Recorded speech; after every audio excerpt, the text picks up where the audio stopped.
Chapter 3. Marilla Cuthbert is surprised. "Matthew Cuthbert, who's that?" she ejaculated. "Where's the boy?" "There wasn't any boy," said Matthew wretchedly. "There was only her." "There was only her?" He nodded at the child, remembering that he had never even asked her name. "No boy? But there must have been a boy," insisted Marilla. "We sent word to Mrs. Spencer to bring a boy." "Well, she didn't. She brought her. She didn't. She brought her. I asked the station master and I had to bring her home. She couldn't be left there no matter where the mistake had come in." "Well, this is a pretty piece of business," ejaculated Marilla. During this dialogue, the child had remained silent, her eyes roving from one to the other, all the animation fading out of her face. Suddenly, she seemed to grasp the full meaning of what had been said. Dropping her precious carpet bag, she sprang forward a step and clasped her hands. "You don't want me?" she cried. "You don't want me because I'm not a boy?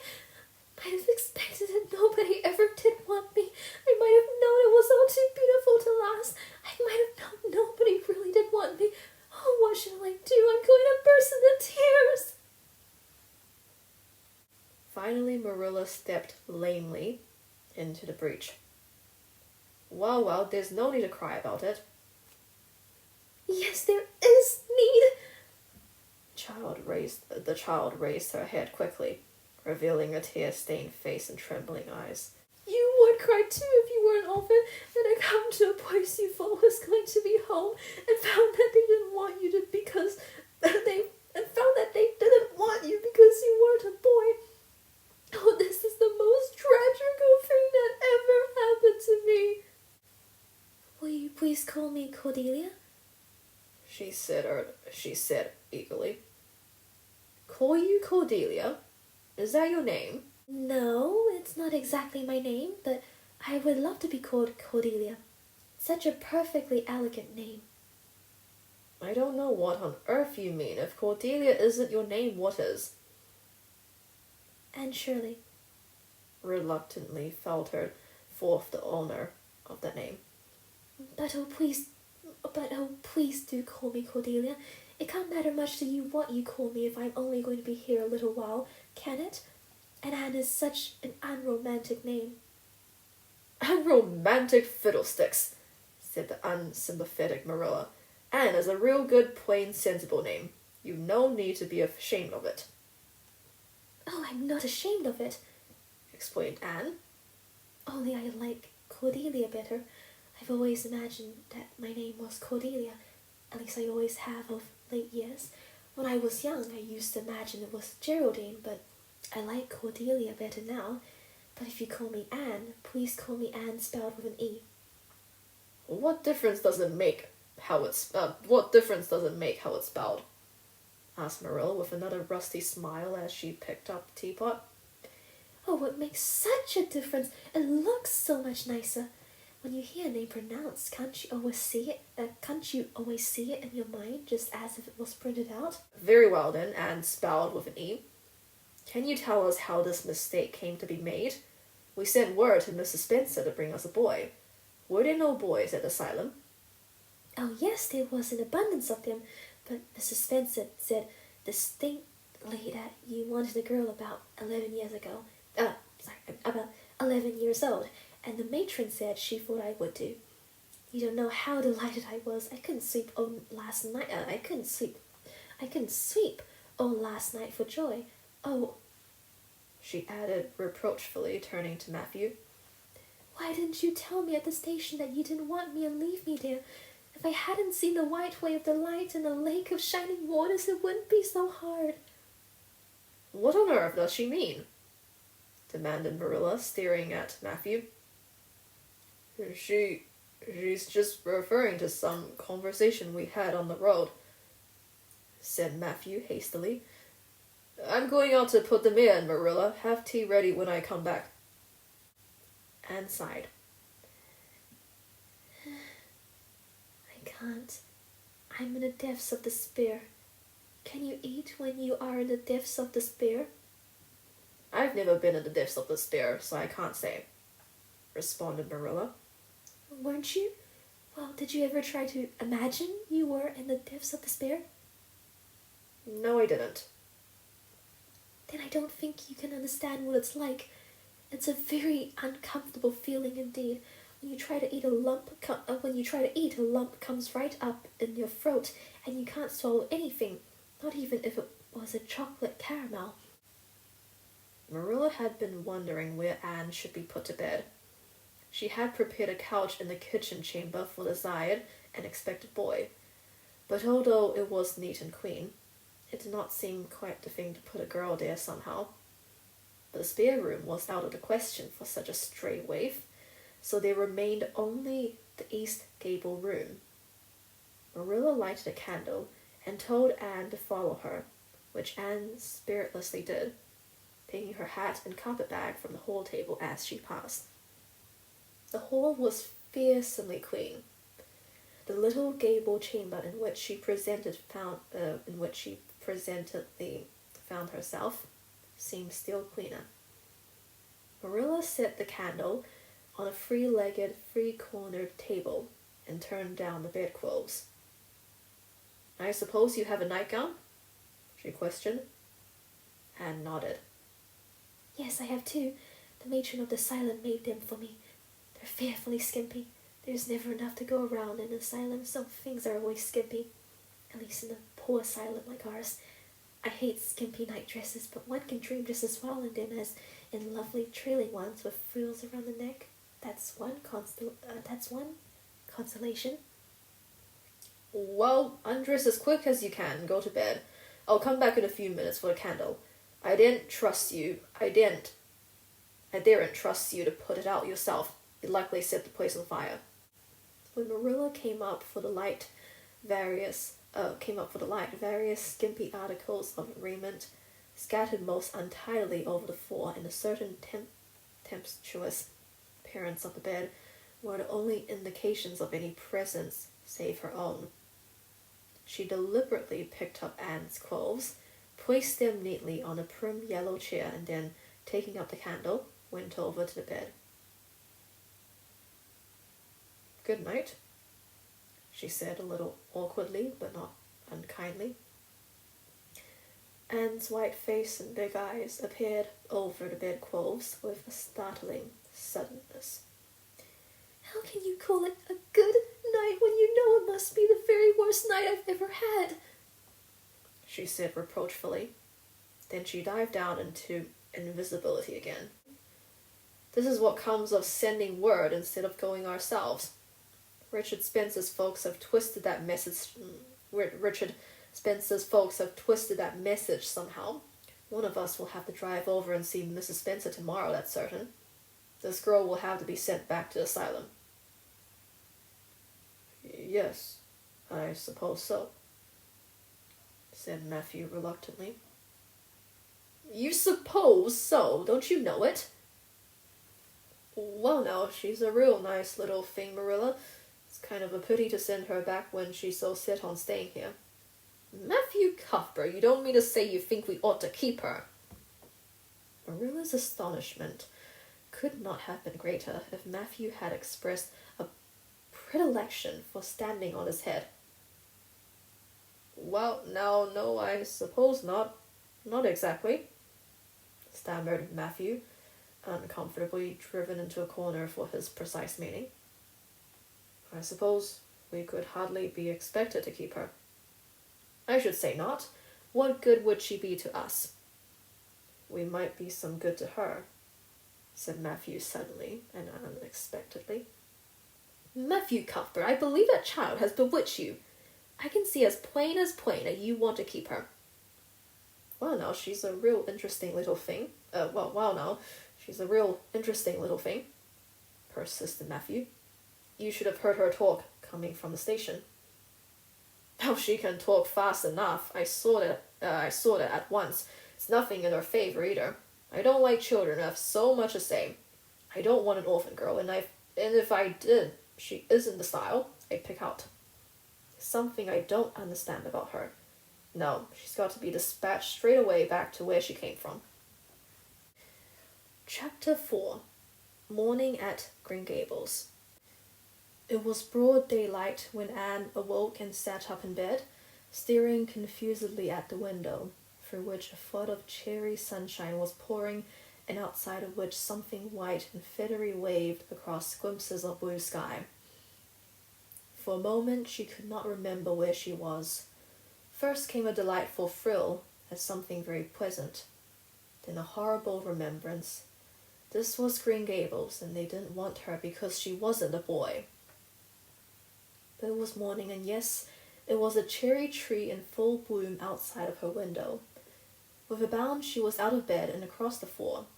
She pushed up the sash, went up stiffly and creakily, as if it hadn't been opened for a long time, which was the case, and it stuck so tight that nothing was needed to hold it up. Anne dropped on her knees and gazed out into the June morning, her eyes glistening with delight. Oh, wasn't it beautiful? Wasn't it a lovely place? Suppose she wasn't really going to stay here. Suppose she wasn't really going to stay here. She would imagine she was. There was scope for imagination here. She knelt there, lost to everything but the loveliness around her, until she was startled by a hand on her shoulder. Marilla had come in, unheard, by the small dreamer. "It's time you were dressed," she said curtly. Marilla really did not know how to talk to a child, and her uncomfortable ignorance made her crisp and curt when she did not mean to be. Anne stood up and drew a long breath. "Oh, isn't it wonderful?"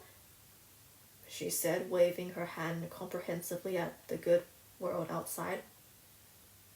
"It's a big tree," said Marilla, "and it blooms great, but the fruit don't amount to much never. Small and wormy."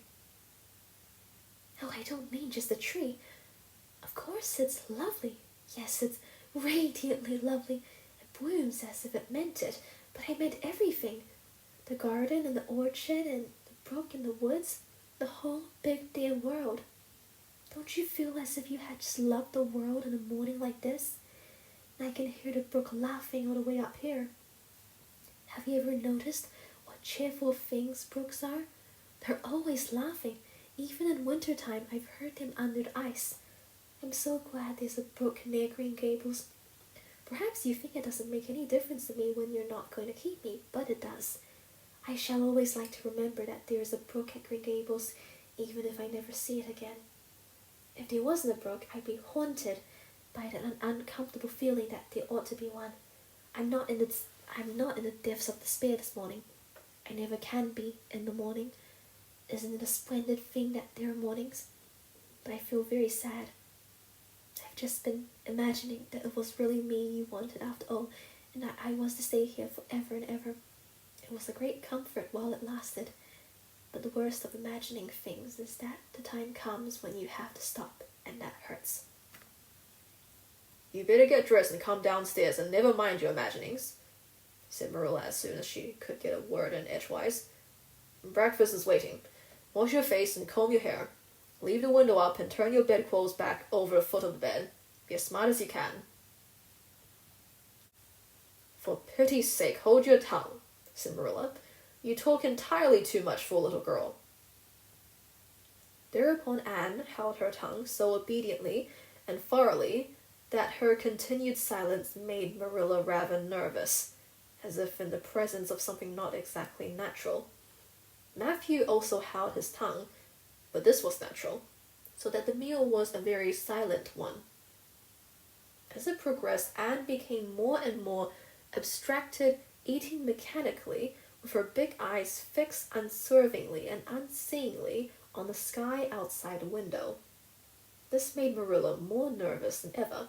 She had an uncomfortable feeling that while this odd child's body might be there at the table, her spirit was far away in some remote, airy cloudland, borne aloft on the wings of imagination. Who would want such a child about the place? Yet Matthew wished to keep her of all accountable things. Yet Matthew wished to keep her of all accountable things. Marilla felt that he wanted it just as much this morning as he had the night before, and that he would go on wanting it. That was Matthew's way. Take a woman to his head and cling to it with the most amazing silent persistency. A persistency 10 times more potent and effectual in its very silence than if he had talked it out. And then Marilla, to get rid of her, told her she might go out of doors and amuse herself until dinner time. Anne flew to the door, face alight, eyes glowing. On the very threshold she stopped short, wheeled about, came back and sat down by the table, light and glow as effectually blotted out as if someone had quacked an extinguisher on her. "What's the matter now?" demanded Marilla. "I don't dare go out," said Anne in the tone of a martyr relinquishing all earthly joys. If I can't stay here, then there's no use in my loving Green Gables. And if I go out there and get acquainted with all those trees and flowers and orchard and the brook, I'll not be able to help loving it. It's hard enough now, so I won't make it any harder. I want to go out so much. Everything seems to be calling to me. Anne, Anne, come out to us. Anne, Anne, we want a playmate. But it's better not. There's no use in loving things if we have to be torn from them, is there? And it's so hard to keep from loving things, isn't it? That was why I was glad when I thought I was going to live here. I thought I'd have so many things to love and nothing to hinder me. But that brief dream is over. I'm resigned to my fate now, so I don't think I'll go out for fear I'll get unresigned again. What is the name of that geranium on the windowsill, please? That's the apple-scented geranium. Oh, I don't mean that sort of name. I mean just the name you gave it yourself. Didn't you give it a name? May I give it one then? May I call it... let me see... Bonnie would do. May I call it Bonnie while I'm here? Oh, do let me. Goodness, I don't care, but where on earth is the sense of naming a geranium? Oh, I like things that have handles even if they are only geraniums. It makes them seem more like people. How do you know that it hurts a geranium's feelings just to be called a geranium and nothing else? You wouldn't like to be called nothing but a woman all the time. Yes, I shall call it Bonnie. I named that cherry tree outside my bedroom window this morning. I called it Snow Queen because it was so white. Of course, it won't always be in blossom, but one can imagine that it is, can't one? With her chin in her hands and her eyes on the sky, when Marilla returned from her cellar pilgrimage, there Marilla left her until the early dinner was on the table. There Marilla left her until the early dinner was on the table. "I suppose I can have the mare and buggy this afternoon, Matthew?"